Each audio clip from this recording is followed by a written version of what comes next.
I sure will. Good morning, everybody. You're listening to The Voice. Come on, dig me now. One and only, Steve Harvey. Got a radio show. Man, yeah, I do. Man, God been good to me.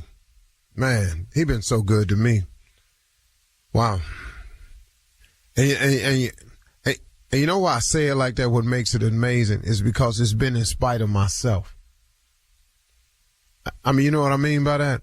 I mean that he's been good to me in spite of all the craziness I've done, all the foolishness I've gotten myself involved with, and not only but knowingly got myself involved with, all of the stupid decisions I've made.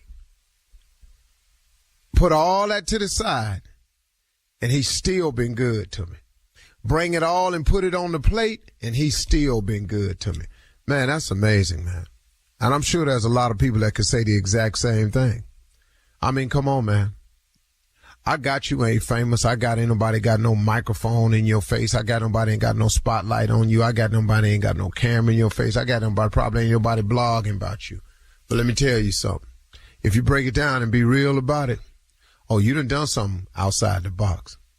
You done something, ladies included. You've done something out the box. You woke up and went, what did I do that for? Oh, we've all done it. So with all that said and done, God still loves you, man. God still loves you, still wants the best for you, still considers you his child, and is willing, man, to show you your future. He is willing to show you your life.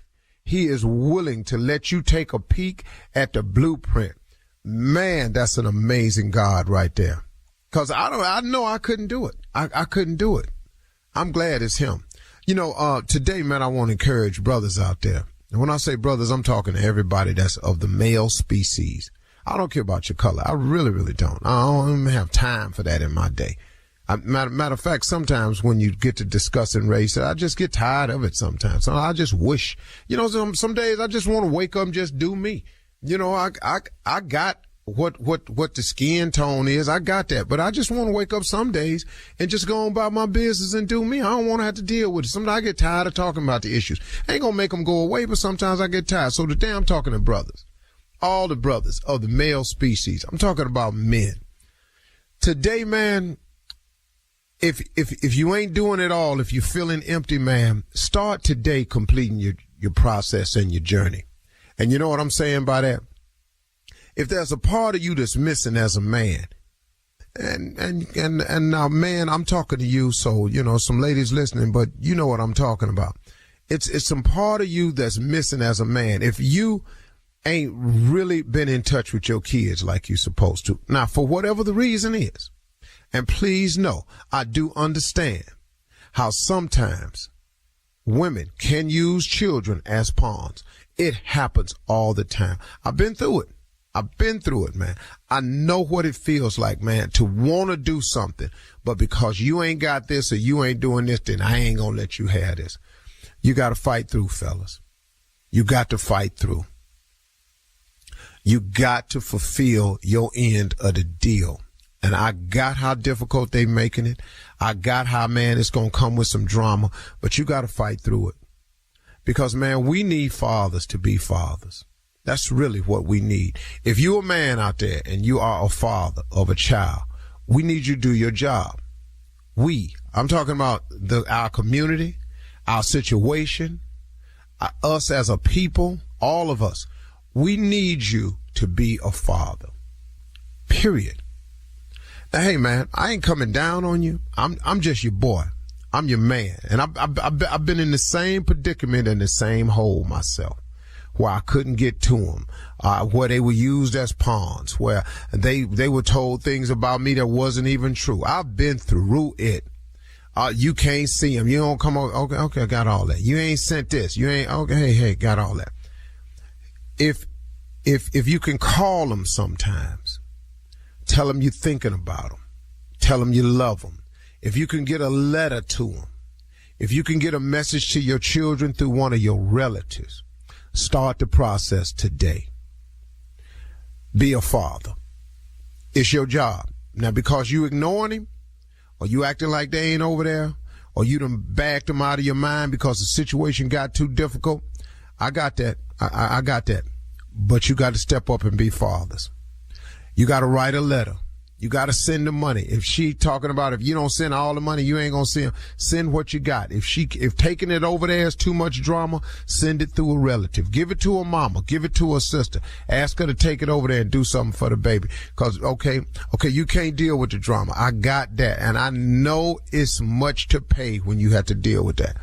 Because I know hell have no fury like a woman scorned. Please know I know that. Please know. And that's a real statement. That ain't no saying Steve got. That's the truth. So, but do what you got to do. Sometimes you have to apologize. Sometimes an apology goes a long way to your children. Just say, look, because I've made this apology before. Hey, man, look, I'm sorry. I wasn't there for you. I was out grinding and hustling, and I wasn't paying attention to you. And I should have been. And I apologize. Now, imagine, man, there's days where you was telling people I was your father up at the school and they wasn't believing you. I apologize for sending you through that. But now, man, I tell you what, I made some mistakes and I got it together. I want me and you to move forward as father and son. I want me and you to move forward as father and daughter. I want to be in your life. Now, I ain't got a lot, but guess what? I know a lot. Because if you a man and you a father, please know you know something that child don't know. You have information. You have experience. That's all they need sometimes, to have somebody to talk to. That daughter of yours just needs to know from her daddy, how should a man treat me, Dad? What should I look for in a man? See, they'll take that information from you because they know it's coming from the right place. And then you know that your son needs you because you know how difficult it is if you're trying to be a man without your daddy. You already know how funky that is right there. So come on, man, admit your mistakes and move forward. Call your kids, write a letter. Get a phone number on them. Send a text. Drop a message. Send a note up to the school. Do something, man. If those of us that are fathers would just be fathers, I could shut the mentoring camp down. Now, I would say I apologize because I don't want you to think I'm coming down on you, but I've been through this myself. I ain't really coming down. I'm just reminding you. This is our job. These are our children. This is our responsibility. We are men. There is no excuses. You don't get cut a break on that one. Sorry. You're listening to the Steve Harvey Morning Show. Lies, exploitation, and the American dream turned nightmare. This is Big Sugar, a deep dive into the inner workings of the sugar industry. I'm Celeste Headley, and in a new podcast, I'm investigating a true crime story like no other about the men who risked their lives to cut sugarcane. In Big Sugar, from iHeartMedia, Imagine Audio, and the teams at Weekday Fun and Novel, I'll unravel a decades-long fight to get justice. If they were right, then these workers were owed tens of millions of dollars in extra wages. I felt ashamed as an American. And the lengths people will go to hide the truth. The sugar lobby is one of the most powerful lobbies in the country. They have boatloads of money. Listen to Big Sugar on the iHeartRadio app, Apple Podcasts, or wherever you get your podcasts.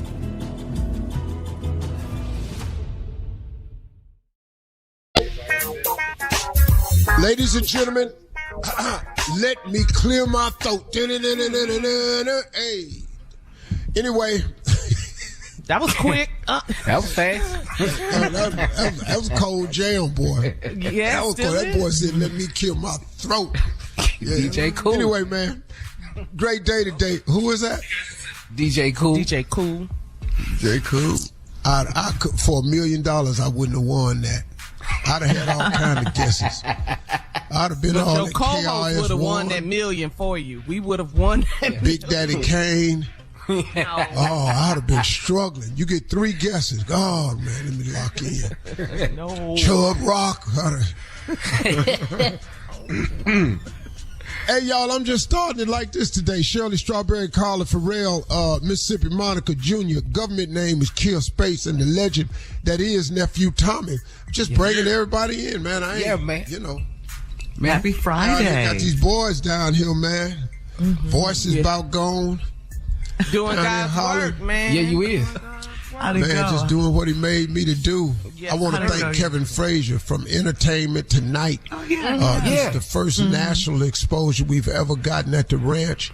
He heard about it and came down, so we'll see how they put that piece together. Thank him for coming down to the ranch. Thank all the mothers for entrusting us with their sons.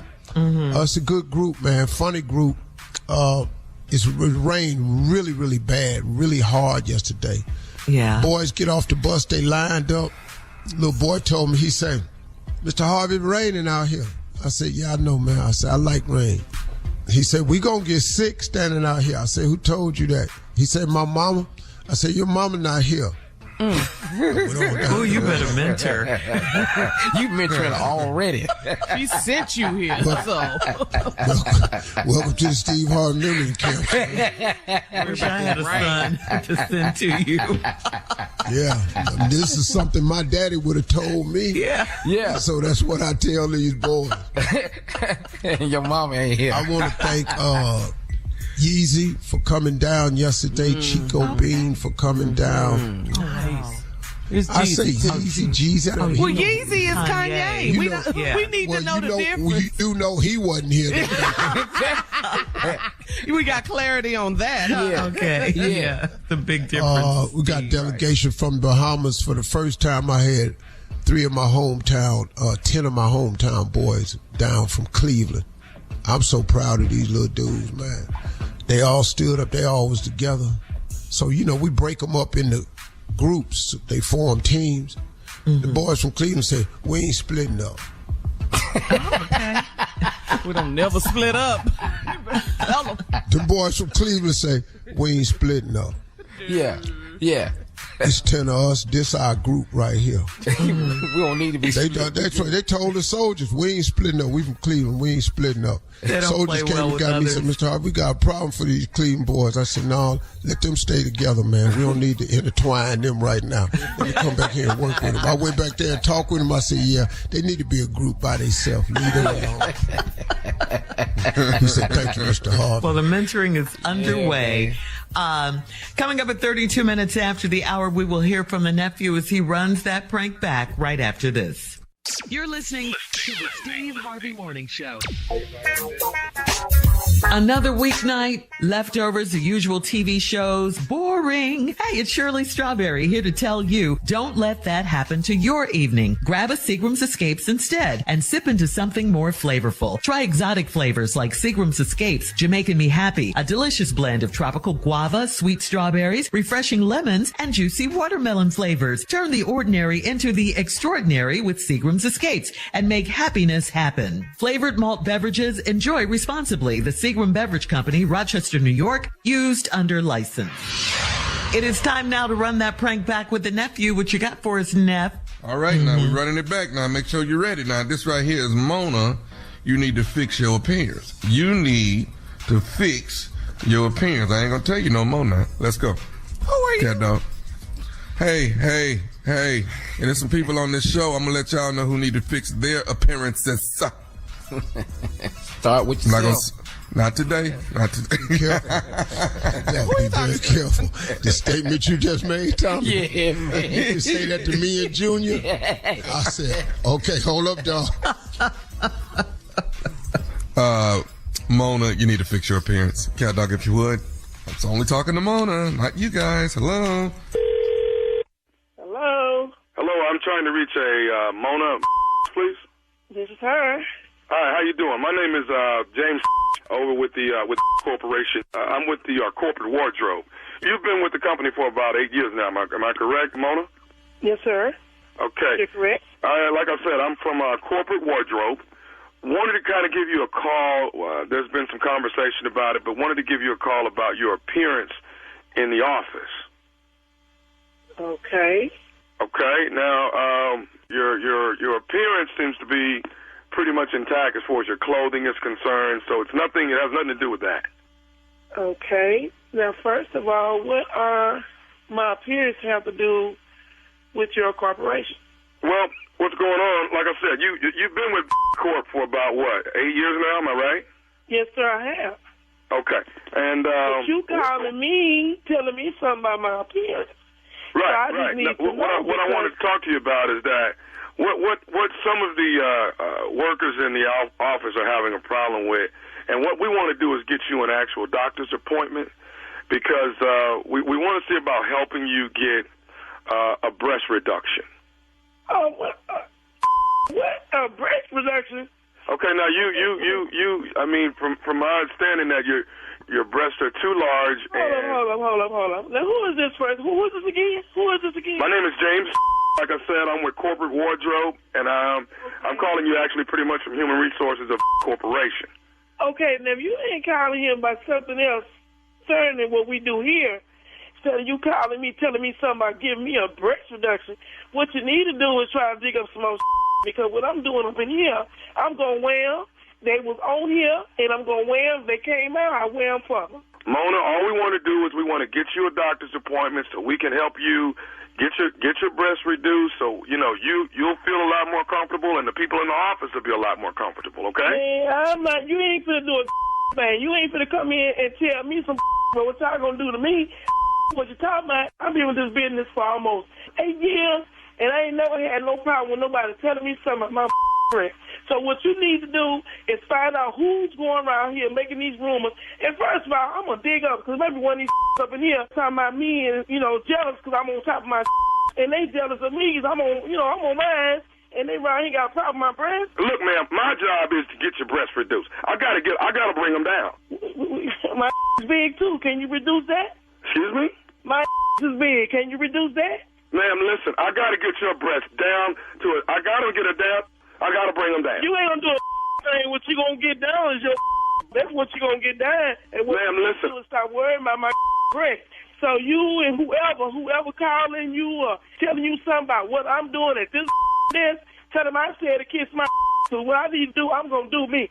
So if they don't like that, then hey, holler at them, because I'm going to find whoever doing it. Because they jealous, I'm a bad they don't understand it. And the mans come in and what? Whoop, whoop. They come to who? They come to my desk. Ask for who? They ask for me. Mona, I understand that, but what I'm saying is your breasts are a distraction in the office, and I got to get your breasts brought down. First of all, whoever you are, you might need to come see so you can sit your in the front of my desk and see how it looks. You might want to come back and bring out your crew. Mona, I can't. I don't want to come sit at your desk and see your I got to get you to a doctor and get your breasts reduced. Now, when do you want an appointment? I ain't going to see no. You're going to a doctor, Mona. You're going to a doctor. You bring your over here, because I ain't going to no doctor. What you talking about is the doctor, whoever you trying me to go see, I ain't trying to hear. You hear? Please don't bother coming over. So what I'm going to do is... They said you would act like this, Mona. They said you would react just this way. This is what the people in the office are talking about. I don't give a damn what they... I've been in this company for almost 8 years. I ain't never had nobody calling me telling me some about my breast. What you need to do, first of all, you need to come in and see me, because you might like what you see. Because I'm a big, bad, bold, beautiful woman. You better hear me. Here, what is your name in there? What's your name? Why do you need my name? I need your name, because I ain't never had somebody call my damn job and tell me some about my breast. I need to know your name, because I'm going to get some lawyer in this, because I don't play this here. I don't play that. So whoever you is in your corporate or whoever calling me about my breast, I don't play that. I need your name. I really do, because if you don't, I'm going to find out who this is. Do you want to know my name? Do you want to know my name? I want to know your damn name. Hell yeah, I want to know your name. What is it? Are you listening? What is it? This is Nephew Tommy from the Steve Harvey Morning Show. You just got pranked by your girlfriend. You... Where's her breast bigger than mine? Get up, got a limp. Man, y'all need to quit, boy. You gonna make me go, okay. You alright? I'm alright. Woo, I can't believe it. Seeing her breast bigger than mine, and then she got a limp. I listen to this show every morning, and I just can't believe I got. I got you, baby. She did it. She got me. She got me, but I'm going to catch her little I'm going to catch her walking. It's okay. I'm going to get her. All right, baby. I got one more thing for you, baby. What is the baddest, I'm talking about the baddest radio show in the land? Baby, you already know that one and only Steve Harvey morning show. Hey, Tommy, guess what? Since you want to play on this here phone, I just want to let you know I'm a size 16 with a low cut. Are you still with it or what?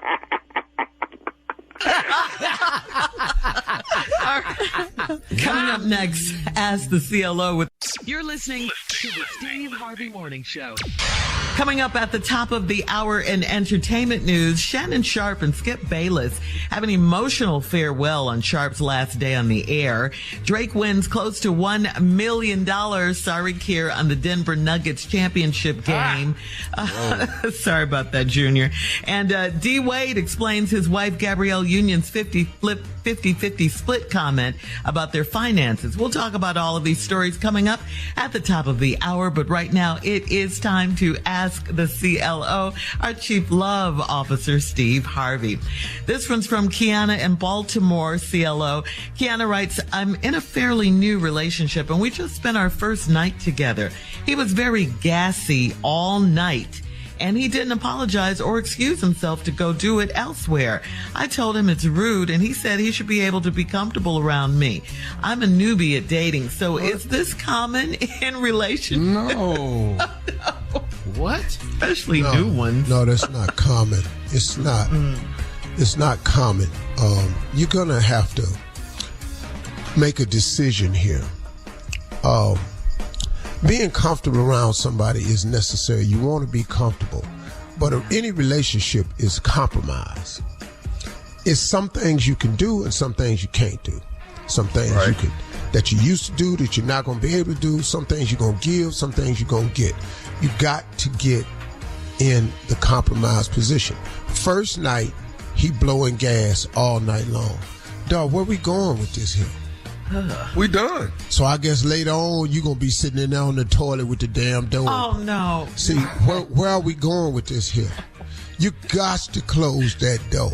I, for one, must close the door. All right. But what should she say to him, Steve? We're done? Hey, listen to me. I find that to be offensive. You can be uncomfortable, but if it's offensive to me, why don't you try to, you can just go do it somewhere else. Yeah. And then if he don't want to do that, you got to understand, if a person's unwilling to compromise, it ain't going to stop at blowing gas now. Okay. All right. They're not going to make it. You can write that down. That's going to carry over into several things. Yeah, they're not. This is just ridiculous. They're not going to make it. Especially some girls sitting up in here. You just in here blowing gas. We going to break up. They're not going to make it. Because what you can't do is be fine and funky. That does not go together, does it? No. Can't do both. No. All right, moving on to Tab in Charleston. Tab wrote, I wrote to you last year, Uncle Steve, for help with my cheating husband. I did something stupid by trying to beat him at his own game, and I got caught in the act. Now I really need help. We both were wrong, so what gives him the right to be mad? Well, the same right they gave you to be mad. You got mad when you caught him cheating, so you thought you'd pay him back by cheating on him. Now he done busted you being cheating. Now he mad. You see, y'all, where is it that you don't understand why he mad? He mad because you cheated on him. But he cheated on me first. Well, two wrongs don't make a right. You've heard that 100 times, right? And now you're starting to understand exactly why that is. So now, what y'all need now is some damn type of counseling if y'all gonna stay together. But if every time we get mad at each other, we're gonna go sleep with somebody else, you finna have a whole lot of affairs. Ooh, fix it, Jesus. Cause that can't be your pill, your fixed pill. Right. That can't be the pill you take when y'all mad. I'm gonna sleep with somebody. Cause if that's it right there, Lord have mercy. How you think this marriage gonna work? Yeah. All right. Moving on to Josie in Fayetteville. Josie says, my husband has a 12-year-old daughter from a previous marriage. And when she's at our house, she's on FaceTime with her mother all the time. We never know if we're being recorded or not. I think the mom puts her up to it, but my husband doesn't want to address it. Should we take the phone from her? Well, I don't know that you take the phone, but I think you're going to have a talk, because we're asking you to come over here so we can spend time with you and so we can get to know you and we can have some family time and everything. And I think the mother should say, unless the little girl is totally uncomfortable and her mother is her security blanket, or the mother is saying, tell me what they're doing, tell me what's going on over there. It's one of the two things. Because most 12-year-olds kind of want to get out, but they're going from one parent's house to the other. So I'm thinking, this is my guess, it's one of two things. She's either really uncomfortable over at your house and is using the mom as a security blanket. Mom, how you doing? I wish I was home. Well, what color is the couch in there, baby? What kind of linens is on the bed? That's most likely what it Mama is taking advantage of this. Yeah. But you better know that mama is taking full advantage of that. Yes. You don't like the cooking? How she making them beans? How's her beans? What she have in there? Open the pot. He gonna leave me. That's too much. So it's probably a lot of that going on. She's not over it then.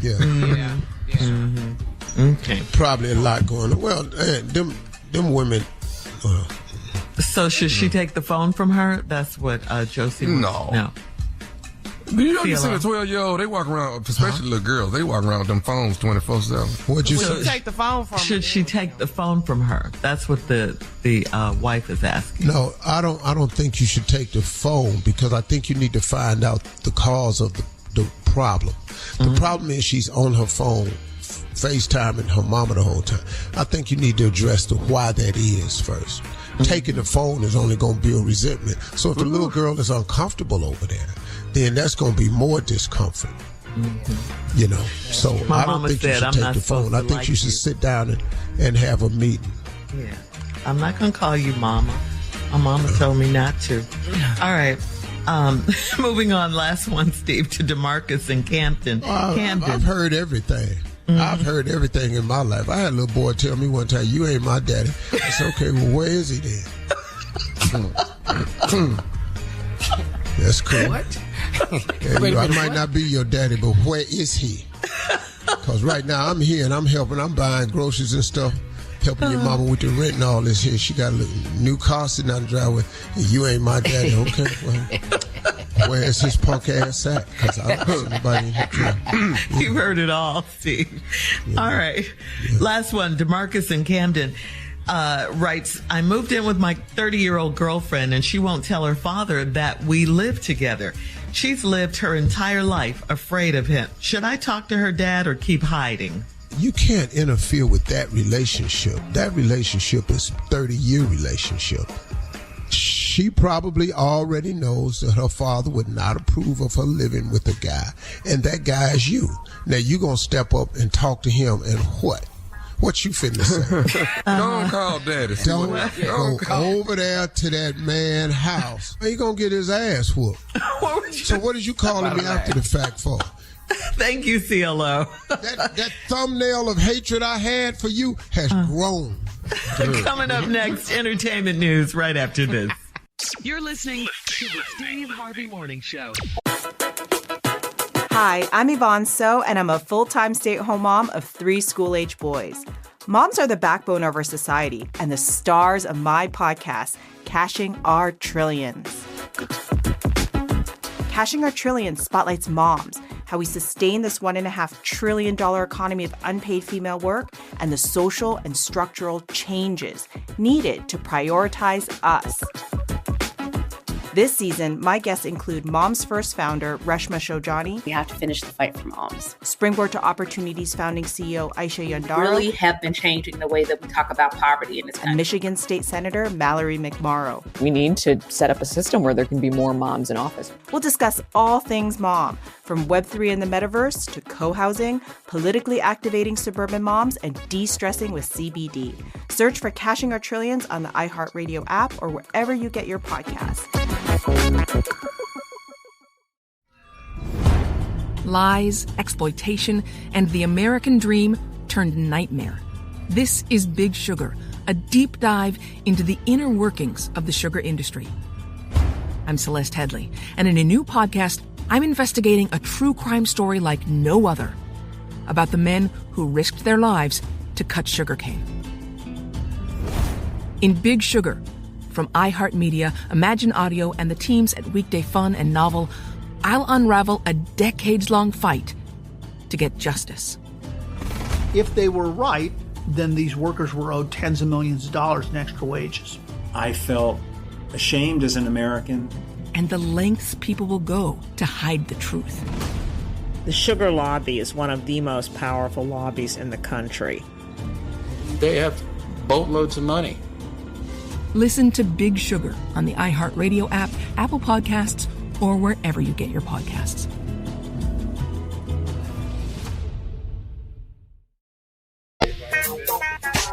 Well, TV sports analyst Shannon Sharp's last day on Fox Undisputed was on Tuesday, and at the end of the show, it was very emotional for Shannon and his co-host Skip Bayless. Sharp thanked Bayless for helping him become who he is today. Take a listen. The opportunity that you gave me to become what I became, I'm forever indebted to you. I'll never forget what you did for me. You've helped me grow more than you ever know. Okay, this is not easy for me either. But one more thing before you go, Skip. Okay. One more thing. All I ask is when you lay your head on that pillow at night, you know I gave you everything I had. You did. I gave you everything I had. Which is why I want to thank you for all you have given to me. Okay, I don't understand. Then why is he leaving? It's just a bittersweet. Bigger and better things, or what? Bigger and better things. Well, you know, it's just in television. There's always some behind the scenes business that people are unaware of. Okay. Shannon, being the brilliant person that he is not going to share that with the general public. Okay. I can't tell you how many decisions get made on a network level. Mm-hmm. How many things get said in a negotiating room that you just cannot overcome. And sometimes, man, working for the money is sometimes a person would rather have their dignity and their freedom than to sit there and have to listen to you under some uncomfortable situations. Now, I don't know what this situation is because I ain't talked to Shannon about it. Mm-hmm. Because I don't want to know right now. Or let it die down and we'll go somewhere fishing and figure it out. But something has happened behind the scenes, and it wasn't between Skip and Shannon. This has something to do on the network level, the business negotiation level. Because for them two men to feel that way about each other, and I'm talking about, man, that was a good-ass show. I like that show. A great show. They had great camaraderie, man. They got into it. They got mad at each other, and they kept doing their work. So I don't know what it is, but you better believe it's some behind-the-scenes, network-level negotiating. This got something to do with money. It's got something to do with money and something to do with pride. Mm-hmm. Okay. So. All right, well, I guess we'll find out, like you say, Steve, later on. But check this out, Junior. The Nuggets won big, and guess what? So did Drake. Drake bet on the Nuggets to secure their first NBA championship, and when Denver won, he took home $830,000. $830,000 in cash earnings. Now, on June 1st, Drake posted on Instagram that he placed 2 bets on the Nuggets. On the first bet, he risked $1 million on the Nuggets to win the series outright. The second bet, he put up $250,000 on the Nuggets to win the series in 5 games. So Denver and Drake won big on this year's championship game. Sorry, Junior. Yeah, well, Junior just eating chicken nuggets. That's all he doing. I put up $250 on the Heat. That's what I did.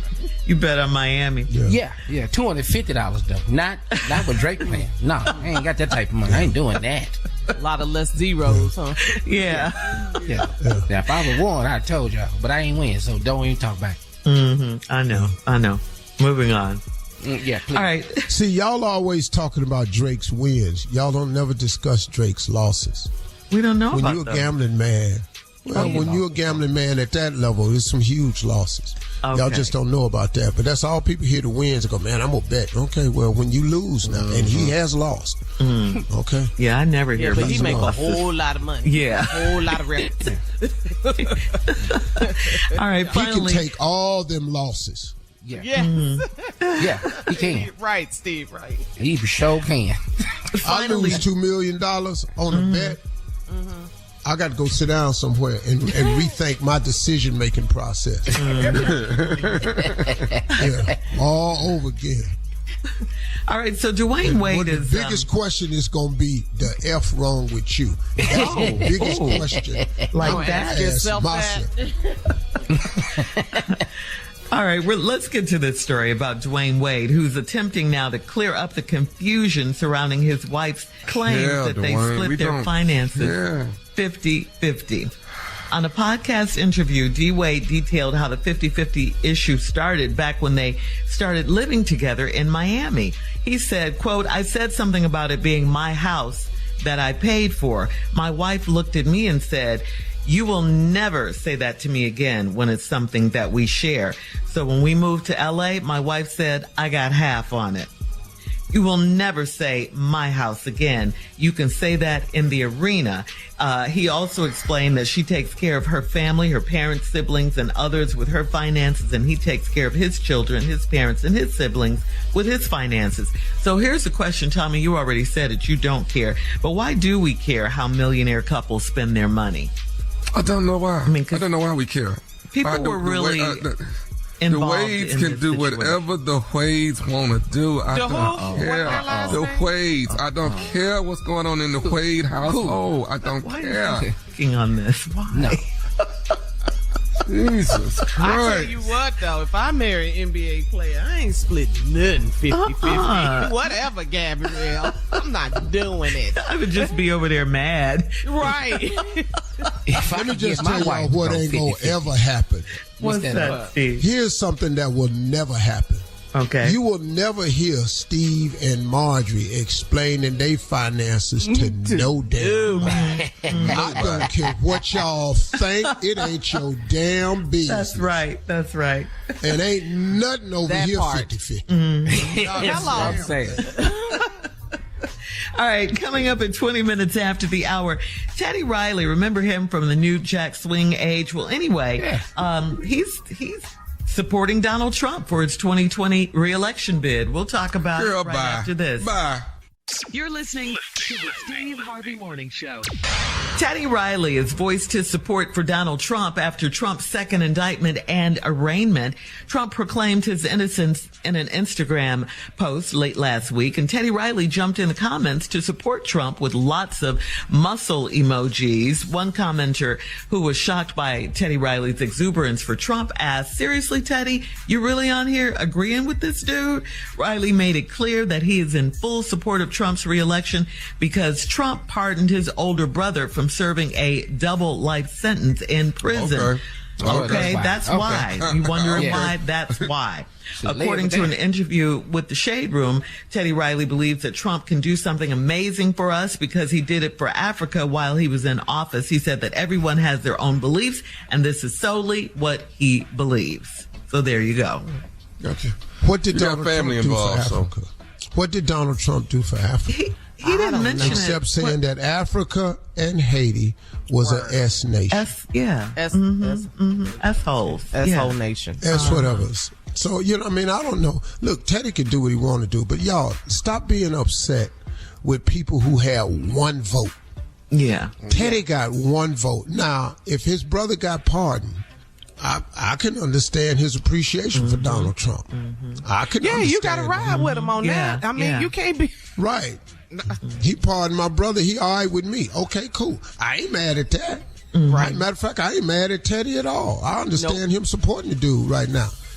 But that's Teddy. It's just Teddy. He just one vote. But Teddy, he ain't out there campaigning. Yeah. Now let me tell you something. Donald Trump is in trouble. You can tweet all you want. It's the biggest hypocrisy, the misuse of power in our judicial system. No, that's what y'all been doing since we got here. So welcome to the treatment that most people have to relegate themselves to. I'm in full support of Donald Trump getting indicted. Getting a grand jury. I'm just welcome, because I'm telling you right now, if any one of you listening had done any of this stuff this man has done, your ass would be locked up and in prison. I'm telling you that right now. That's espionage. Look, you take them documents, and what y'all don't know, all these Hannity and all them people, y'all don't even know what them documents is that he got. That's what's the crazy part. And he selected the documents he wanted to put in his house. It's a national security issue. It's got some incredible information on there. And he's so stupid. Him in the bathroom. He's so stupid. Did you see him in the bathroom, Steve? In the shower. Did you hear the by recording? The shower curtain. What are you doing? Shower by the curtain. What are you doing? I expected it to look a little better than that. Issue. That's what this is. All right. Coming up next is Friday. So the man is here. We're talking about Roscoe Wallace in the building right after this. You're listening to the Steve Harvey Morning Show.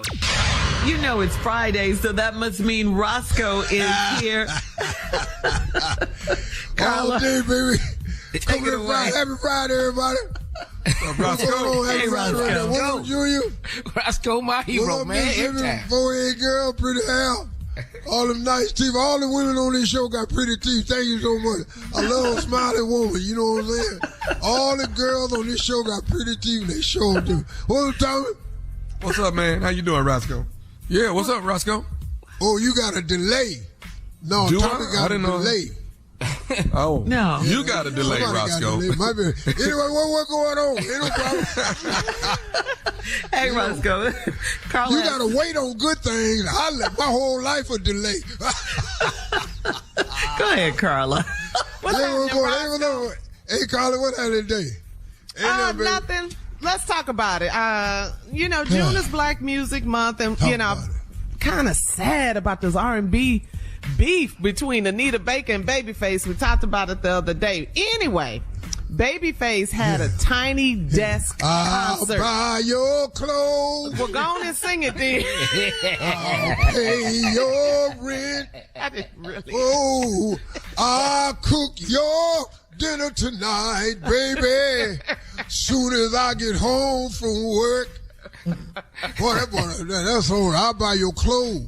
I pay rent. I cook dinner tonight. Soon as you get home from work. I heard that was the hell I date Babyface. I know that's right. So I know that right. Come over there.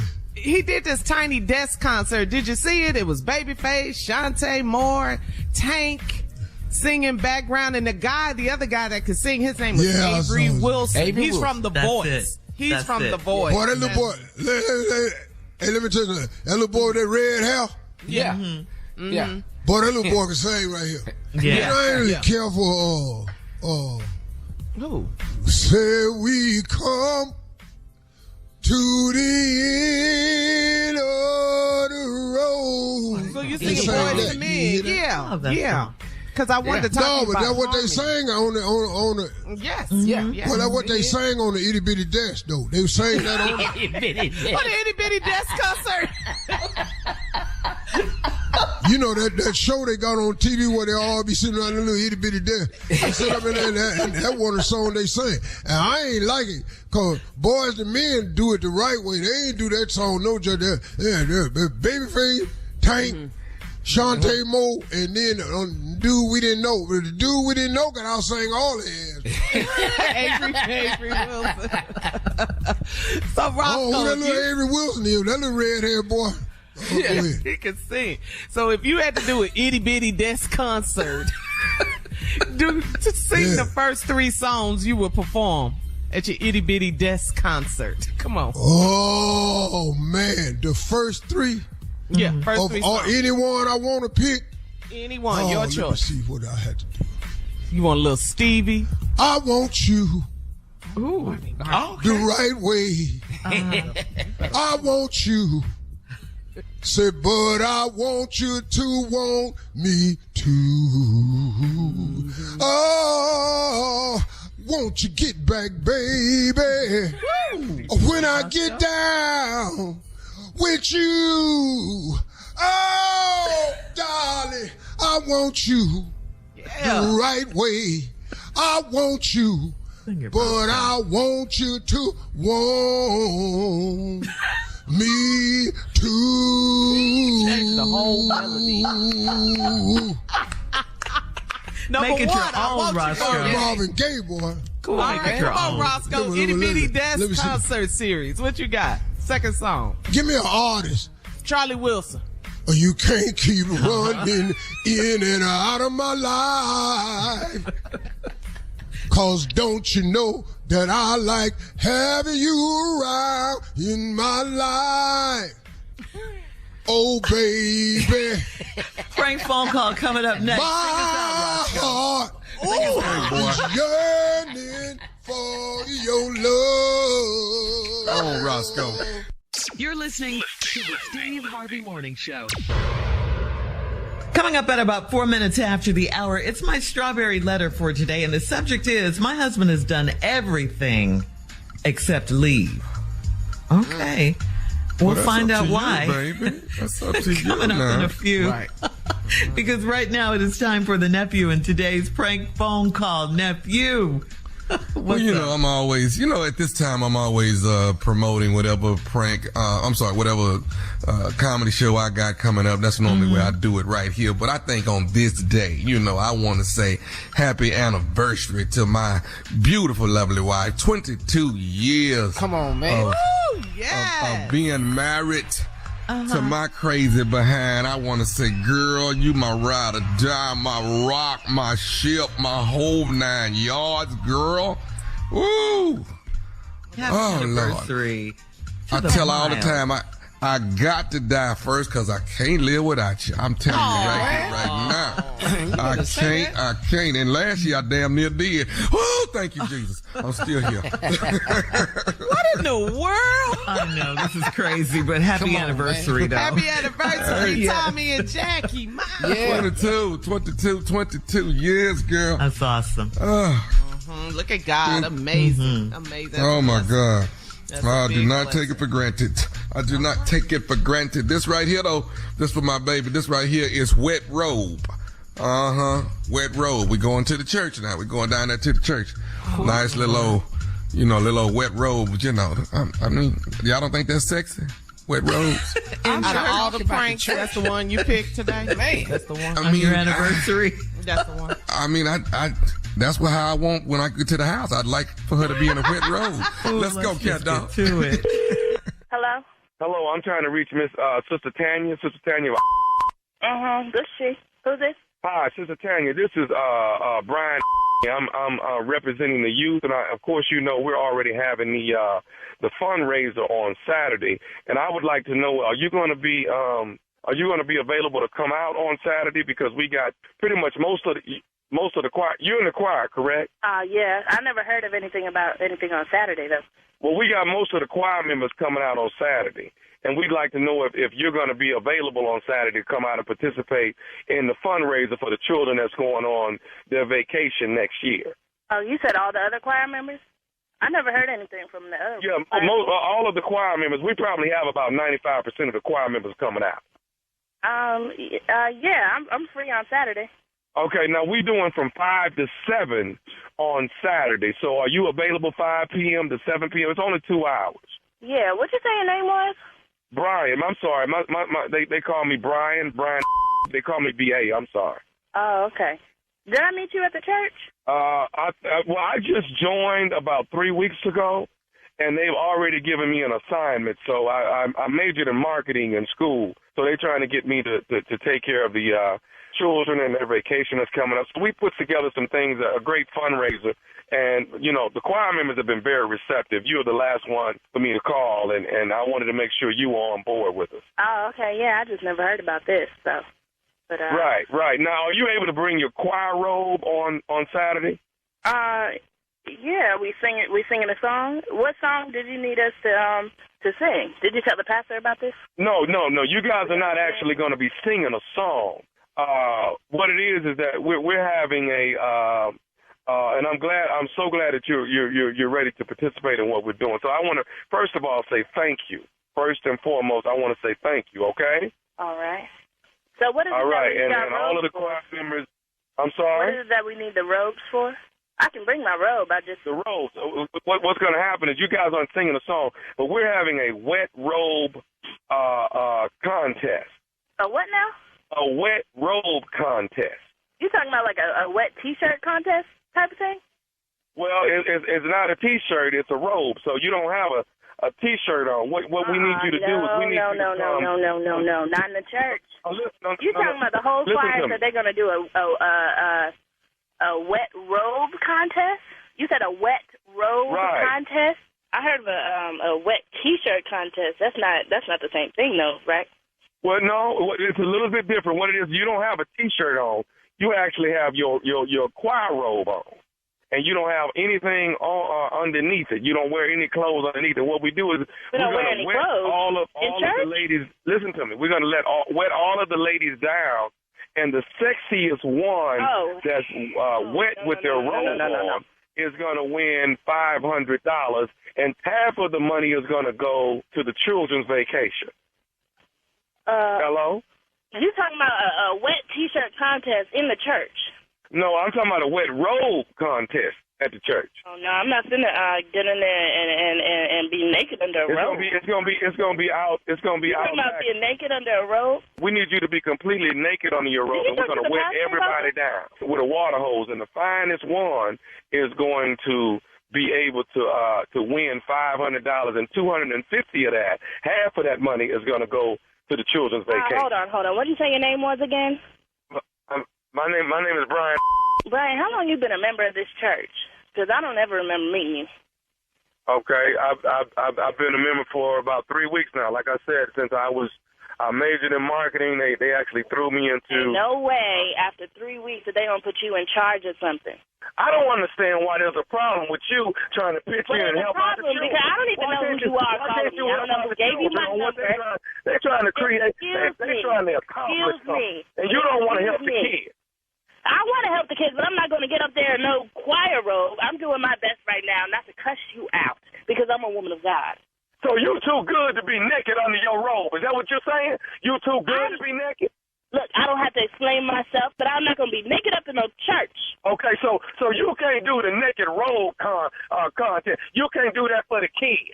I know you're not about to tell me what I can and cannot do for no kids. Now, I don't know who gave you my number, but I think you need to figure out who else to call for this, because I'm not going to be a part of this. We called all the other choir members, and they don't have a problem with it. You're the only one that's got a problem. All the choir members. What are their names? What other choir members did you call?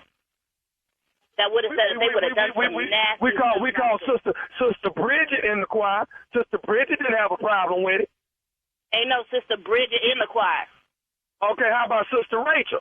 Sister Rachel in the choir was fine with it. Ain't no Sister Rachel. Sister Rachel wouldn't be getting naked. Okay. Let me ask you this something. Look. You know, I don't know who you think you're talking to, but I think you need to get off this phone. Do you know Sister Davita in the choir? Hello? Yes. Do you know Sister Davita in the choir? Yes, I know Sister Davita. Okay. So if Sister Davita said that Sister Bridget and Sister Rachel didn't have a problem doing it, why do you have a problem doing it? I'm not about to be naked in a church for kids. You're not getting naked in the church. You're going to be in the back part of the church, and we're going to spray you down with a water hose on your robe.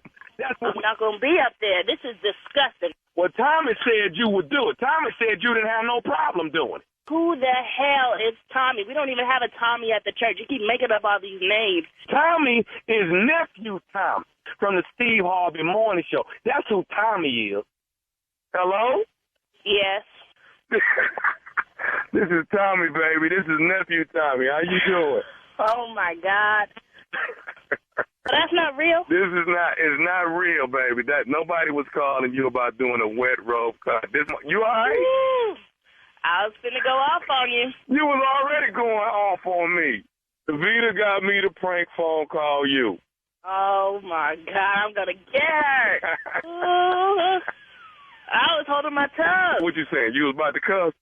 I was about to cuss you out, right out. Hey, baby, I got to ask you. You got to tell me, what's the baddest, and I mean the baddest, radio show in the land? Steve Harvey Morning Show.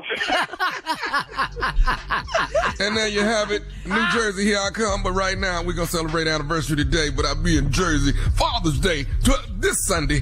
Me and Earthquake shaking it up. Go ahead, sir. All right, happy anniversary, Neff. Coming up next, Strawberry Letter subject.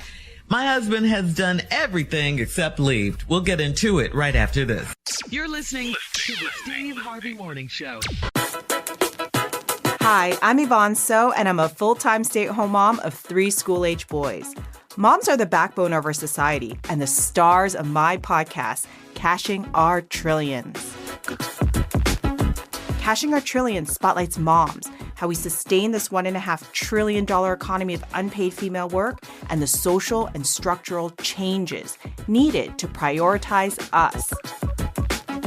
This season, my guests include Moms First founder Reshma Shojani. We have to finish the fight for moms. Springboard to Opportunities founding CEO Aisha Yandara. Really have been changing the way that we talk about poverty in this country. And Michigan State Senator Mallory McMorrow. We need to set up a system where there can be more moms in office. We'll discuss all things mom, from Web3 and the metaverse to co-housing, politically activating suburban moms, and de-stressing with CBD.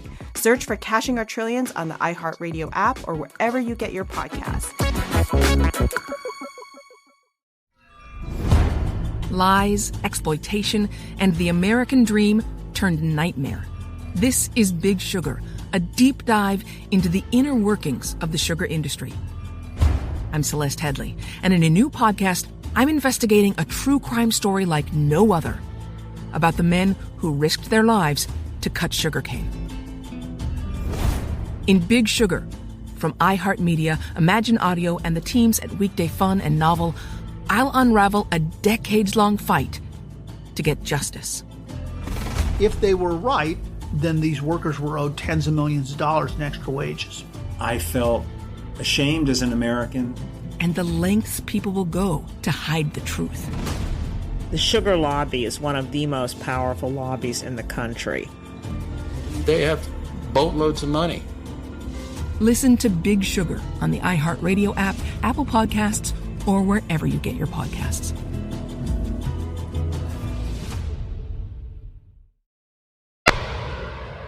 It is time now for today's Strawberry Letter. If you need advice on relationships, work, sex, parenting, and more, please submit your Strawberry Letter to steveharveyfm.com and click Submit Strawberry Letter. We could be reading your letter live on the air, just like we're going to read this one right here, right now.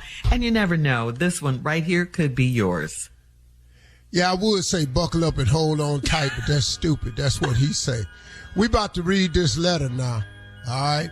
Pay attention. That's the intro. On, all right. Thank you, Steve. Wow. New intro to the Strawberry Letter. Pay attention. We don't need Tommy or Junior with that. Wow.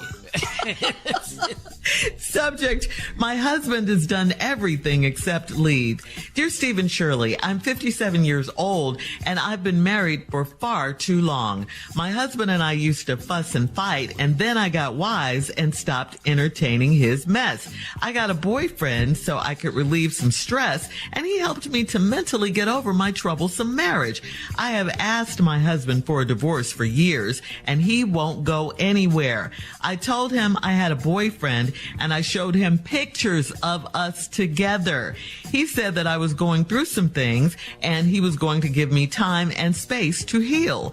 I started to think that he was a little loony since he won't go away. Then I did the unthinkable. When my husband was out of town, I had my boyfriend over to the house, and my best girlfriend came by. We had some drinks and ended up in a thriesome. We have security cameras in the house, but I wasn't thinking about it at the time. My husband called, but I ignored his calls. I felt bad the next day when he confronted me about it, but not bad enough. My boyfriend alone. Just when I thought my husband didn't care anymore, he printed photos of me and my boyfriend in my marital bed sleeping. He mailed them out to most of our family members. Some of them were shocked, but most of them already knew I was cheating. My husband wanted it to hurt me, and I was embarrassed a bit, but still not enough to want this marriage. What will I have to do to get rid of my husband? Why is he wanting to stay with me after my unfaithfulness? My boyfriend is scared of him. Should I be concerned about his mental health? I think you should be concerned about his mental health, but I don't think you should be concerned in the way you think.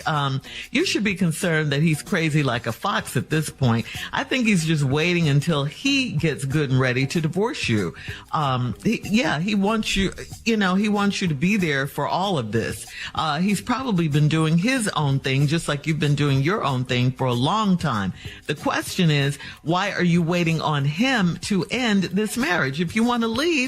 If you want to divorce him. I mean, this is a horrible marriage anyway. You're cheating all over the place. I can't believe you had another man in your marital bed. I just cannot believe that. You sound like the one with the with the mental problems. Do you know that you risk your life and your boyfriend's life every time you bring him to your house? I think you're a terrible person for what you're doing, and I think your husband made sure your whole family knows what you're doing. I say stop this, file for divorce so you can put everyone out of their misery. You, your husband, your boyfriend, everybody. I just think you're a mess for doing all of this. Steve? This letter's so doggone ridiculous. Let me start with this. You're not finna do me like this. Okay. Let me just get real clear about this here letter. You're not finna do none of this to me. Not in my damn house. Listen. Crazy. Listen. Before I comment on this letter, I'm going to have to give my response to this letter. I'm finna have to have an out-of-body experience because there's no way I can read this letter as Steve Harvey, the dude I know, and make sense of this. So I'm going to have an out-of-body experience to read the letter. Okay. 57-year-old woman, been married far too long. You and your husband used to fuss and fight. And then you got hip to it and stopped entertaining this mess. Okay. Then right out of nowhere, she pops up and says, I got a boyfriend so I could relieve some stress, and he helped me to mentally get over my troublesome marriage. Oh, I bet it was helpful. Oh, hell yeah. Oh, yeah. I've asked my husband for a divorce, and he won't go anywhere. Here is where the letter starts taking an unbelievable turn. I told my husband I had a boyfriend. I showed my husband some pictures of us together. Let's stop the letter right here. Right now, there's no more to write if this letter had me in it anyway. The letter's over with. Everything after this is court documents and police reports. That's all it is. It's all this is. This is nothing else. It's nobody emailing into the radio show. You can't email from prison. You can't. All this is court documents and police reports. From this moment on, you took a picture of you and your boyfriend and you showed it to me. What? I'm so stuck on who is the dude you showed these pictures to. What husband is this? What little soft, tenderoni, delicate, underdeveloped husband did you show the pictures of you and your boyfriend to? You showed it to him. And then he said, I was going through some things, and he was going to give me some time and space to heal. Oh, you and your boyfriend would need some time and somewhere to heal. I'm telling you right now, both of y'all going to need a lot of time off from work so y'all can go somewhere and heal. That would be a true ass statement. Come on. Horrible. Man. All right, hang on, Steve. Hang on. Man. Coming up at 23 minutes after the hour, we will have part 2 of Steve's response to this crazy letter. The subject is, my husband has done everything except leave. We'll get back into it right after this. You're listening to the Steve Harvey Morning Show. All right, come on, Steve. Let's recap today's strawberry letter. The subject, my husband has done everything except leave. Y'all, this crazy letter, this 57-year-old lady, been married to her husband far too long. They've been arguing. She finally got hip to it and said she ain't putting up with his mess no more. So she went out. She got herself a boyfriend that would mentally help her get over the stress of the marriage. Okay, he was very helpful. I got it. You've asked your husband for a divorce several times. He ain't going nowhere. So this lady decides to tell her husband that she had a boyfriend and then showed him pictures of them together. Why we have more letter after this, I don't know. Because like I said in the break before, everything after this is court documents and police reports. You're going to show me a picture of you and him together. Okay. All right. Then he said that I was going through some things and he was going to give me some time and space to heal. If you showed them pictures to me, the time and space you would need to heal, you would have to take time off from your job so your new boyfriend could go somewhere and heal. Yeah. It's going to sustain injuries. That's how bad this ass whooping going to be for the dude. I'm telling you right now. I'm putting hands on him. But now it get worse. I hate to tell y'all this, it get worse. I started to think that my husband was a little loony since he won't go away. Then I did the unthinkable when my husband was out of town. Y'all ain't gonna believe this. I had my boyfriend over to the house and my best girlfriend came by. We had some drinks and we ended up in the threesome. Well, I don't know why you surprised about that. Every other decision you made is ignorant. You done showed your husband a picture of you and your boyfriend. Now you and your boyfriend over there with your best girlfriend and y'all had a threesome. Duh, surprise. Okay, all right. But then we have security cameras in the house, but I wasn't thinking about it at the time. My husband called the house phone, but I ignored his calls. I felt bad the next day when he confronted me about it, but not bad enough to leave my boyfriend alone. And just when I thought my husband didn't care anymore, he printed photos of me, my boyfriend, in my marital bed, sleeping. He mailed them out to most of our family members. Some of them were shocked, but most of them already knew I was cheating. What? These pictures that he mailed to the family members, I'm just telling you if it was me. All these pictures, this is what's called evidence. All this is evidence because I'm going to use this in my case against you for mental cruelty and what they call that. I'm going to use it for mental cruelty. And I'm going to use it for, self-defense. I was defending my home when I killed him, Your Honor. When I beat him on that attempted murder charge that I got against this man was because he was sleeping in my bed. I thought he had broke in and was choking my wife. That's why I beat him to near death. Because these pictures, I thought he had tried to choke her. So he had got tired and fell asleep next to her. So that's why I attempted the attempted murder charge. And these pictures is evidence. See, I said I was going to have to do this letter differently as an out-of-body experience, but I keep interjecting myself in this letter because I just don't see how this works. So I want to apologize. My husband wanted it to hurt me, and I was embarrassed a bit, but still not enough to want this marriage. What will I have to do to get rid of my husband? Well, I think you've done enough. I think you've done enough. What do I need to do to get rid of you? You've done all you need to do. As a matter of fact, let me tell you something. I think, seriously, you need to go sit down somewhere because I don't know what else you can do. If I'm not staying with you And you're not leaving me with him, because there will be no him. You're not leaving with him. You can leave, but it won't be with him. Because of you. And this man, right, then you said, why is he wanting to stay with me after my unfaithfulness? My boyfriend is scared of him. Well, he wasn't too scared to come get in his bed. But I bet you after that he'll be scared of me. You might not be scared of me then, but I bet after I get this photo of you in my bed, I bet your ass be scared of me then. It's no way I'm letting you get away with this, dog. It's no way. You're not disrespecting me like this. Should I be concerned about his mental health? You really need to be concerned about your mental health. You the nut job in this whole damn letter. There's something wrong with you. Let me tell you something, lady. You are so damn lucky. You got to be the most fortunate woman that has ever written into this show. And how do you still got this man after you done showed me pictures of you and your boyfriend together? You done had a threesome at my house, and you and your man done fell asleep in my bed.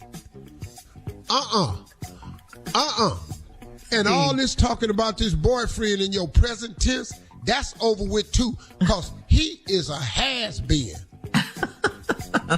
He was your boyfriend. They had drinks, Steve. That's how they ended up in a threesome.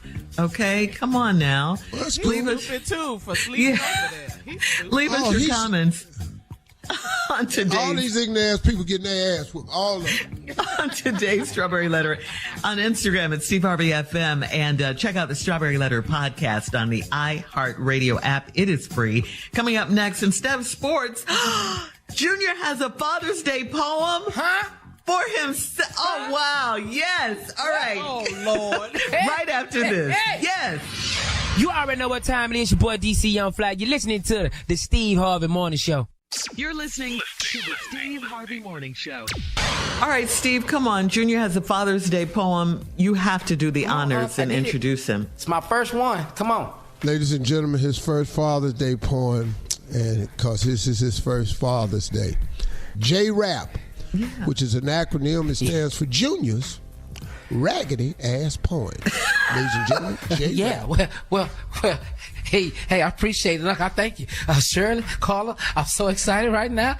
Oh, my God, it's my first Father's Day. Oh, y'all ain't gonna believe this. Hey, let me just go and get to it. Here you go. Okay. Here the title is. I thought deep on this. Here the title. Okay. My first official Father's Day. That's the name of this poem right here. Okay, here we go. Okay. You thought deep on it?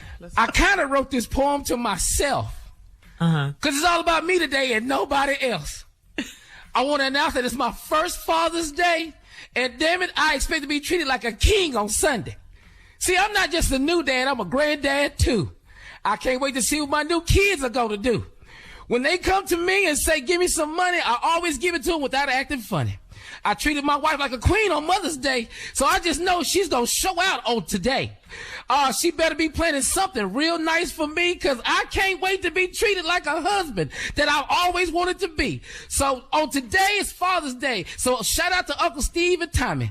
I just had to leave with that, and I just tell you right now, I'm going to be funny. The end. Whoa, I can't wait. This is it. It's my first official Father's Day. This is it right here, man. I'm telling you something, boy. First of all, let me tell y'all something. I've already started planning this. It's really called Junior's first annual Father's Day Jamboree. I swear to God, I got a band coming. Yes, I got a band coming. I got a cake. I got family members out of it. I've already spent $5,000 already. I'm telling you right now, this is going to be lovely on Sunday. I'm telling you. I can't wait. Boy, I'm telling you right now, I can't wait. Ooh, Steve, give him the real. What's the feeling you be having, What's the feeling you be having, on Father's Day? Boy, this is going to be great right here, man. What's the feeling I be having on Father's Day? You want to match that energy with Steve? Is that what you're trying to do? Oh, well, first of all, let me explain something. You need to tone it all the way down. Boy, you need to pull it way back. Why? You got to lower some of these expectations you have. You must think. See, you said something in your poem. Boy, let me tell you something. You said something in that poem. Mm-hmm. You had the nerve to talk about Mother's Day. You think Father's Day is the same as Mother's Day? restaurants is wide open on Father's Day. You go in there right now. Why are you killing my joy for my first Father's Day? Why would you do that? I ain't killing your joy. Steve. You're crushing. I'll tell you what. I'll see you Monday. All right, Junior. Happy Father's Day to all the fathers out there. Coming up at the top of the hour, we'll talk about the 50th anniversary of hip hop and our top 5 hip hop artists of all time right after this. You're listening to the Steve Harvey Morning Show. Lies, exploitation, and the American dream turned nightmare. This is Big Sugar, a deep dive into the inner workings of the sugar industry. I'm Celeste Headley, and in a new podcast, I'm investigating a true crime story like no other about the men who risked their lives to cut sugarcane. In Big Sugar, from iHeartMedia, Imagine Audio, and the teams at Weekday Fun and Novel, I'll unravel a decades-long fight to get justice. If they were right, then these workers were owed tens of millions of dollars in extra wages. I felt ashamed as an American. And the lengths people will go to hide the truth. The sugar lobby is one of the most powerful lobbies in the country. They have boatloads of money. Listen to Big Sugar on the iHeartRadio app, Apple Podcasts, or wherever you get your podcasts.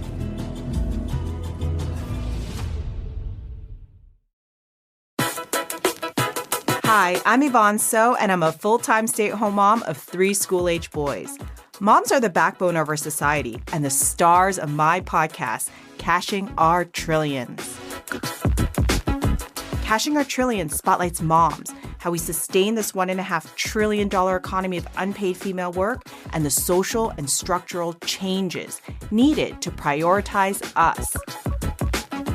This season, my guests include Moms First founder Reshma Shojani. We have to finish the fight for moms. Springboard to Opportunities founding CEO Aisha Yandaro. Really have been changing the way that we talk about poverty in this country. And Michigan State Senator Mallory McMorrow. We need to set up a system where there can be more moms in office. We'll discuss all things mom, from Web3 and the metaverse to co-housing, politically activating suburban moms, and de-stressing with CBD. Search for Cashing Our Trillions on the iHeartRadio app or wherever you get your podcasts.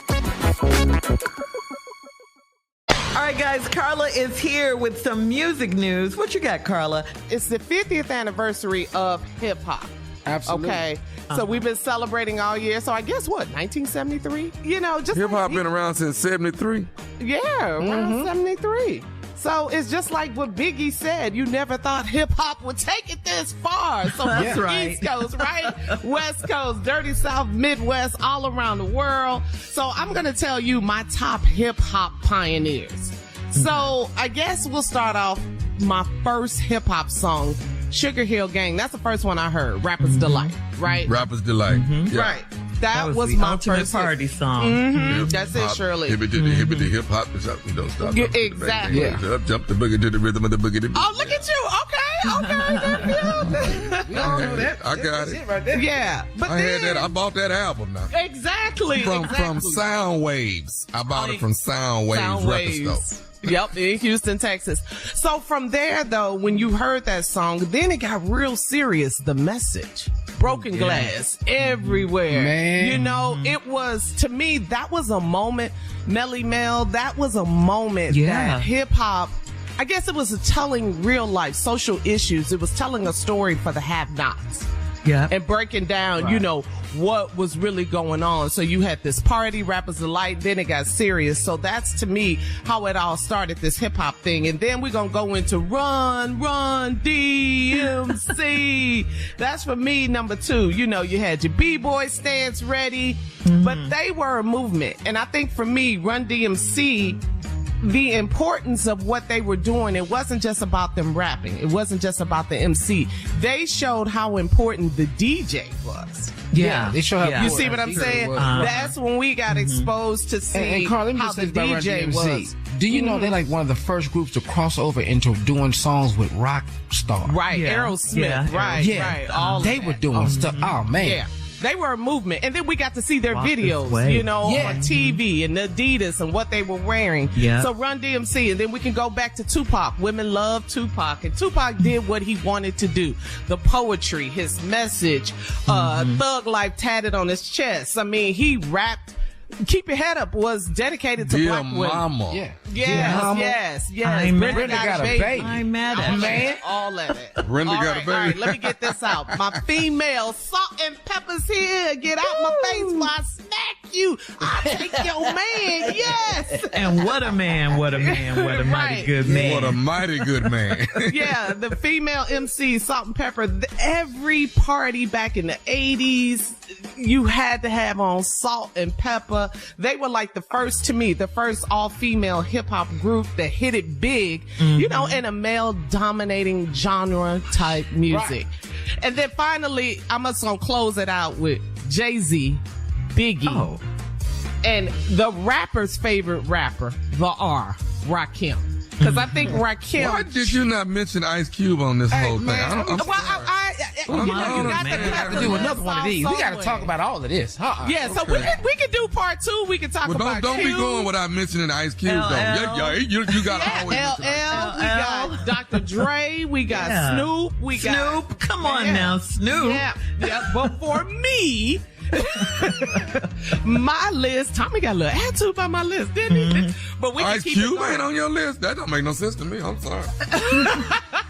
Well, I cut it off. So I put Jay, Biggie, Rakim, because I think that the rappers look up to Rakim. He transitioned how they rhyme. If you ask any rapper, I bet you he's like number Big one Daddy Kane. on their list. Oh, man. Big Daddy Kane. We can keep going on and on, but that's it. 50th anniversary of hip hop. You know it gets heated every time we talk about hip hop music, but happy anniversary to hip hop. Thank y'all, Steve Harvey Morning Show. Yeah, baby. The death certificate by Ice Cube? I'm sorry. I don't. Thank you. Happy 50th, everybody. Coming up at 20 minutes after the hour. More of the Steve Harvey Morning Show right after this. You're listening to the Steve Harvey Morning Show. Listen up, Steve Harvey Nation. You know how we love us some Kevin Hart. Well, Kevin Hart is taking over Resorts World Las Vegas for Heartbeat Weekend. That is happening July 6th through the 9th for 4 days of comedy and music. And we're giving away a pair of tickets to see Kevin live at Resorts World Theater on July 7th, along with round trip, coach, airfare, and 2 nights accommodations at Resorts World Las Vegas. You can enter now and get rules at steveharveyfm.com. It is sponsored by AEG Presents. That is steveharveyfm.com for all the info. Now, isn't Kevin Hart's birthday around that time, too? So it's his birthday celebration. July 6th. July 6th. Yeah. That should be. I haven't seen Kevin in a while, so I can't wait. That's going to be a good show, I'm sure. I love seeing Kevin in concert. He is so funny, Let me tell you so something. hilarious. Kevin's so crazy. Just talking to Kevin off stage is ignorant. Yes. Just talking to him is a problem. And his energy, I love his energy. Yep. Yeah, and he's guest host, so many times we love on him. our show. So, we have that love for Kevin. But on stage, that boy's a beast. That boy's crazy. So another level. Something wrong with him. Yeah. Something really wrong with him. I know. Yeah, Shirley, Junior, we need to go. Yeah, we should go, Carla. I'm telling you. We should go down there. I think we should. Go kick it. Come on, Monica. We all gotta go. Come on, let's get down there. All right. Again, that's steveharveyfm.com for all the info. We'll have more of the Steve Harvey Morning Show coming up. At 33 minutes after the hour, we'll play a round of Would You Rather right after this. You're listening to the Steve Harvey Morning Show. It is time now for a round of Would You Rather. Would you rather just a peaceful Father's Day alone, just you and God, or would you rather all of the family come over and celebrate? Everybody gonna be here Sunday. Yeah. I'd rather. I'd rather the whole family come celebrate me. Yeah. But what's gonna happen? It probably ain't gonna happen though. You're a realist. Well, I'll tell you right thing. At Junior's I know my wife will be here. Yeah.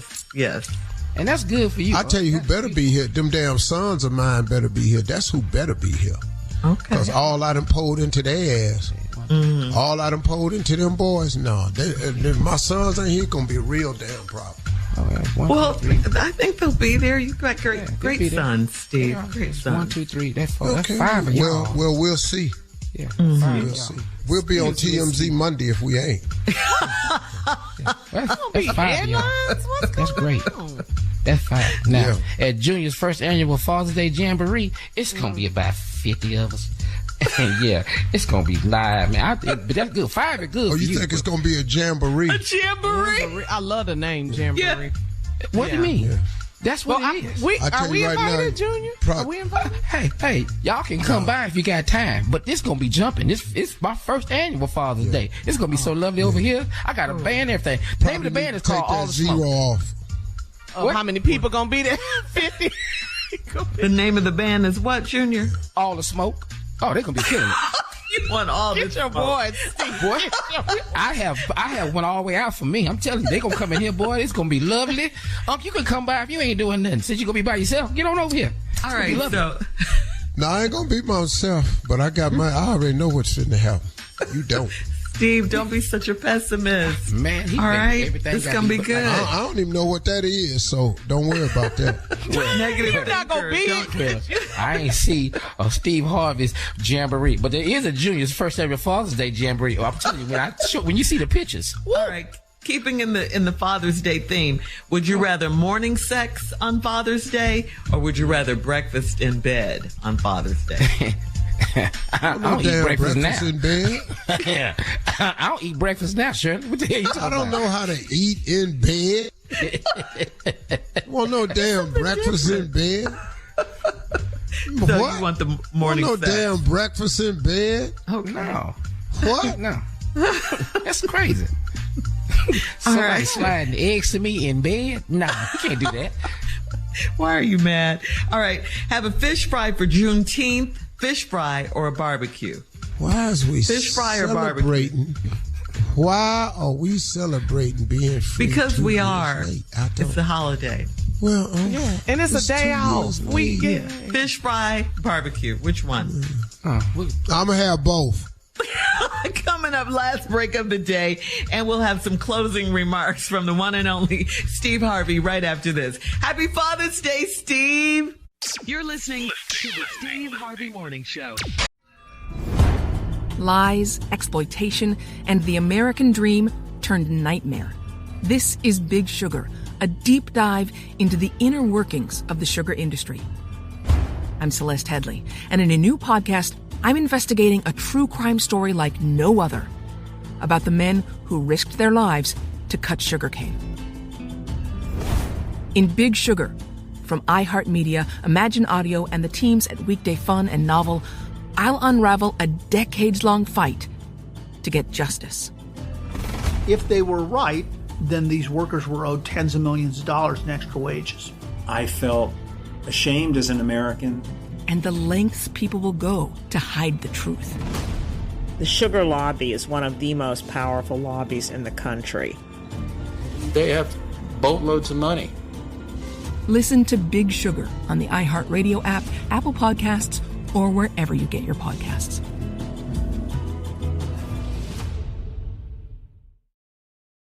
Here we are, our last break of the day, guys, on this Friday. If you've missed any part of today's show, you can catch up with the Steve Harvey Morning Show on demand on the free iHeartRadio app. And tickets for the 2023 iHeartRadio Music Festival go on sale today at 2 p.m. Eastern. And we got to say happy Father's Day and happy Juneteenth, Steve. That's it. That's it. And you can check out the whole show on iHeartRadio app. Get the whole, listen to us from beginning to end. Yeah. The entire show. Yeah. Yay. We're here at 6 every morning, 6 until 10. And 5 to 9 Central. Yes, ma'am. That's right. Man. What you got, Steve? Hey, since it's Father's Day, let me take some time to offer. I have several thoughts. I haven't quite put it together, but I have so many thoughts on Father's Day. First of all, congratulations to all the men out there who perform the duties of being a dad. Anybody can be a father. You commit the sexual act, Sperm meets the egg. Reproduction cycle occurs. Child is born. You are a father. But Father's Day is really for dads. Because very few children say, Father, can you go to the store with me? Father, can you come watch me play? Father, can you buy me this? It's always daddy. So I'm talking to all of the fathers who have decided consciously to take the time to fulfill a duty, an obligation that oftentimes some people just don't do for various reasons. But I'm talking to the ones who do. I'm talking to the dads out there who go to baseball games, who go to recitals, who go up to the school, who drop their kids off, who provide money for clothing, paying child support, making regular visitations.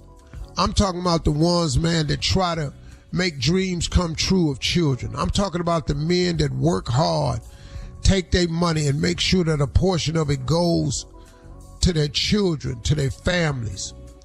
That's what being a dad is all about. A special shout out goes to those dads out there on this Father's Day who have taken up the role and obligation of some man who hasn't.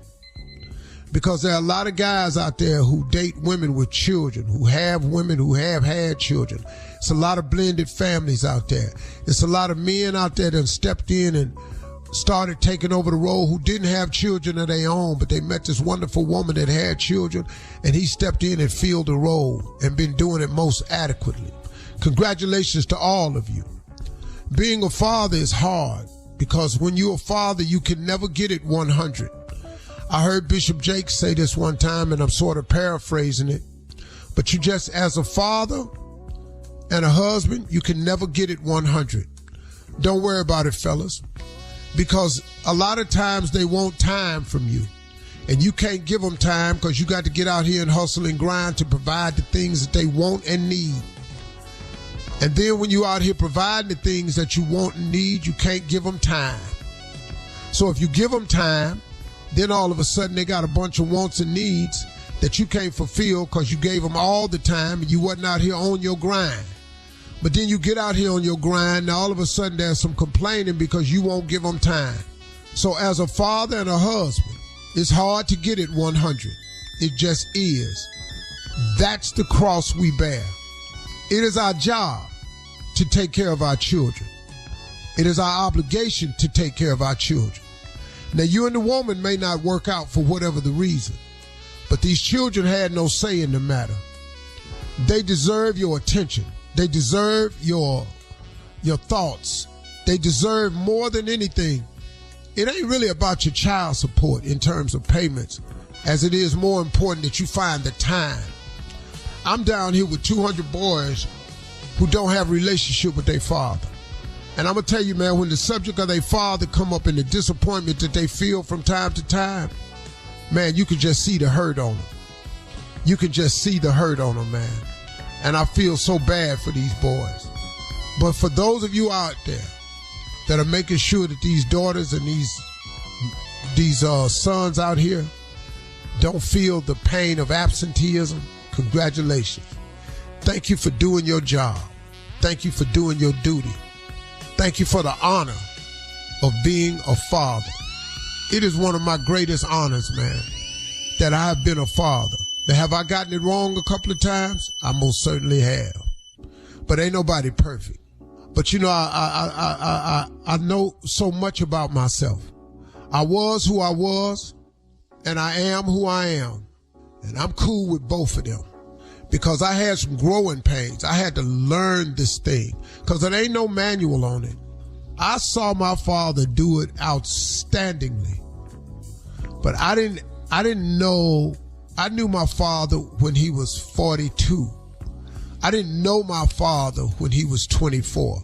I had kids at 25. So what I saw my father doing from the time he was 42 on, he was a fully developed man. I had children with no skill set. But you can get it right though. You can become the man you need to be along the way. And congratulations on this Father's Day for all the men out there that are active in their kids' life. And let me say this, to any man that's not active in your kid's life, whatever the excuse may have been, no matter how she's using this child as a pawn, fight through and spend some time with your children. Sons and daughters need their fathers. Be a man. It's your job. No excuses. Have a great Father's Day, everybody out there. We'll see you at Junior's Jamboree, and make sure that you get ready for Monday to find out how the Jamboree went. Ladies and gentlemen, all Steve Harvey contests, no purchase necessary, void where prohibited. Participants must be legal U.S. residents at least 18 years old unless otherwise stated. For complete contest rules, visit SteveHarveyFM.com. You're listening to the Steve Harvey Morning Show. Hello, this is Christina Hutchinson. And Corinne Fisher. We are co-hosts of Guys We the Anti-Slut Shaming Podcast. We have a lot of really exciting guests coming up on Guys We including Viral Joshi, who was a contestant on Indian Matchmaking. We have Esther Pavitsky and Kalila. And then, of course, we have the legendary actor Michael Rappaport. Listen to Guys We every Friday on the iHeartRadio app or wherever you get your podcasts. Are you ready for a new season of Life in Spanglish? Hi, I'm Honey German. And I'm Carolina Bermudez. And your favorite podcast is back for season 4 with topics and discussions you won't want to miss. Get ready to immerse yourself in the vibrant and dynamic world of Life in Spanglish, where cultures collide and language becomes a bridge, not a barrier. From the city to the suburbs, Life in Spanglish explores the joys and challenges of navigating life in 2 languages. Listen on the iHeartRadio app, Apple Podcasts, or wherever you get your podcasts. The podcast Transportista, Who Murdered Captain Corral, tells the story of Colombia's drug wars. Pablo Escobar's death was supposed to bring peace to Medellin, but that peace was shattered for Beto Corral when his father was murdered. 2 sides, criminals and law enforcement, in a battle to the death. In the middle, a city full of innocent people. The result? Thousands of forgotten victims. Listen to Transportista, Who Murdered Captain Corral on the iHeartRadio app, Apple Podcasts, or wherever you get your podcasts. What's up, y'all? My name is Mimi Walker, and I'm your resident Auntie Supreme over at Hand Me My Purse, the podcast. If you aren't familiar with Hand Me My Purse, it's a podcast that's all about diving into and understanding the nuances of Black culture, from social-emotional well-being to cultural matters, mental health, and just the life experiences that we have to face every day. Be sure to tune in every single Tuesday. Listen and follow Hand Me My Purse on the iHeartRadio app, Apple Podcasts, or wherever you listen to podcasts.